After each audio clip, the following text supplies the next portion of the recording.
tão ludibriados, que criaram um vínculo emocional tão grande, que viram nos Bolsonaro uma chance de ter, sabe, sua última luta, a última dança deles contra o sistema, contra qualquer coisa, que eventualmente vão morrer abraçados com o Bolsonaro. E pobres coitados, isso é muito triste. Eles não deveriam estar nisso, essas pessoas foram enganadas. E esses caras ganharam, pelo que a gente sabe, tá? Dezenas de milhões ludibriando esses caras. Lembra quando o Bolsonaro passou a eleição, ele pediu um Pix pra ele. Porque agora tá, né, vindo essa história do Vorcaro, e as pessoas se esquecem dos detalhes perversos de toda a história. Eles são tão dinheiristas que o Bolsonaro foi pedir o Pix pra ele. Não foram pros presos de 8, ele pediu o Pix pra ele. E ele amealhou 17 milhões de reais que ele gastou com ele. Ele dizia que é pros advogados dele. Boa parte dos advogados foram pagos pelo PL. Ele não, como um falso líder, ele não buscou ajudar as pessoas. Ele era uma farsa.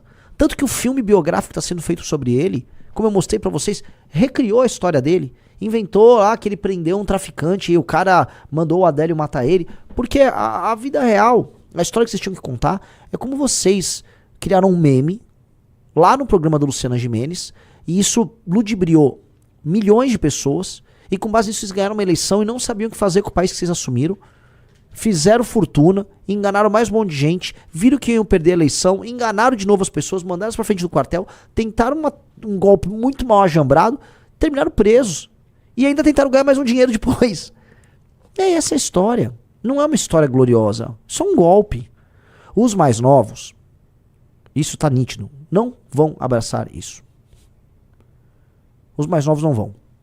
Mas muita gente, eu volto a colocar, vai morrer abraçado nessa história. E isso é muito triste. Isso é muito triste. Muito triste. Muito triste.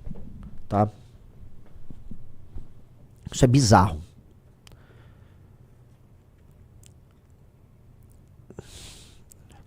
E aí, né, como eu já falei pra vocês, né, existe um filme que eu sempre recomendo, é do Alexandre Dumas, a história, O Homem da Máscara de Ferro.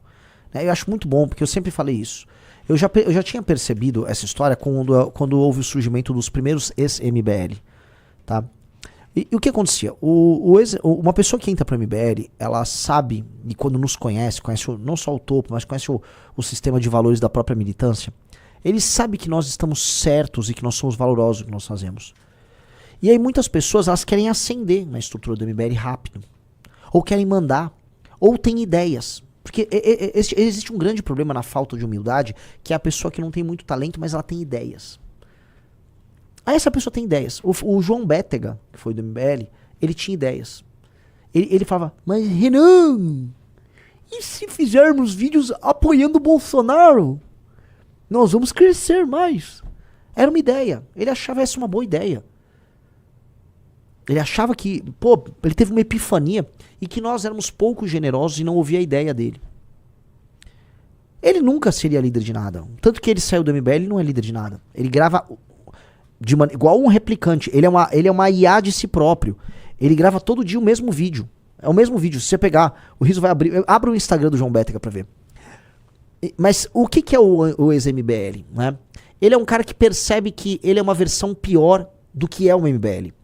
E aí aquilo faz mal pra ele e ele precisa sair do MBL, tentar imitar as coisas que o MBL faz e tenta de maneira obsessiva fazer o mundo esquecer do MBL.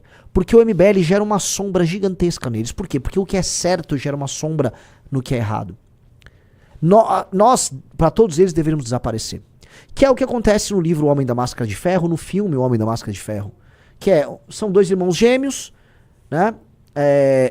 E aí um irmão prende o outro, que era pra ser o rei, com uma máscara de ferro pra que ninguém visse o rosto dele. Nós somos o rei aprisionado com a máscara de ferro.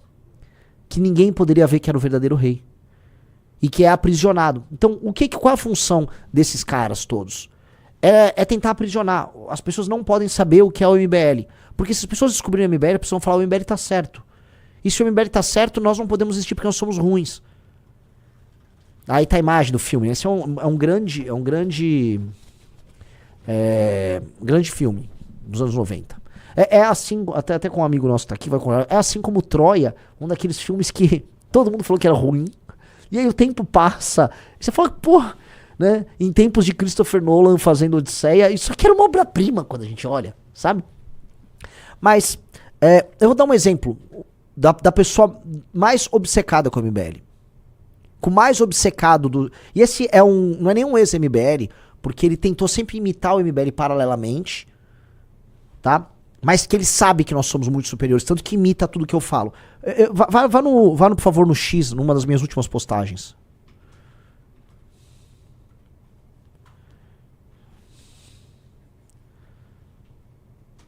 Vamos lá, vou só descer mais um pouquinho, Esse aí. Veja só. Isso aqui é maravilhoso, tá? Essa moça... esse cara, desculpa, eu tava confundindo com outra pessoa. Esse cara, Nicolas Ferreira, ele decretou, quando o Arthur soltou o áudio, o MBL acabou.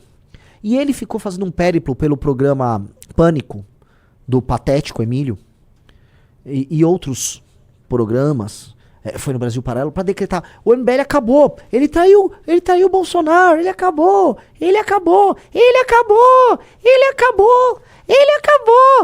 lá, o MBL acabou. Por que ele fazia isso? Ele via desesperadamente que o MBL tinha um projeto que era tão organizado, é uma coisa tão grande, e ele não é capaz, porque ele não é dotado da capacidade cognitiva, da imaginação, e sequer da capacidade de se organizar, ele não era capaz de entregar algo assim. Mas ele falou, eles eram jovens, então eu vou pegar os jovens de direita como eles, e eu vou fazer a mesma coisa, só que puxando o saco do Bolsonaro, e eu vou crescer muito mais rápido. Olha lá, vou ter muito voto fazendo isso, olha lá. E ele é tão aficionado pelo MBL, que absolutamente todos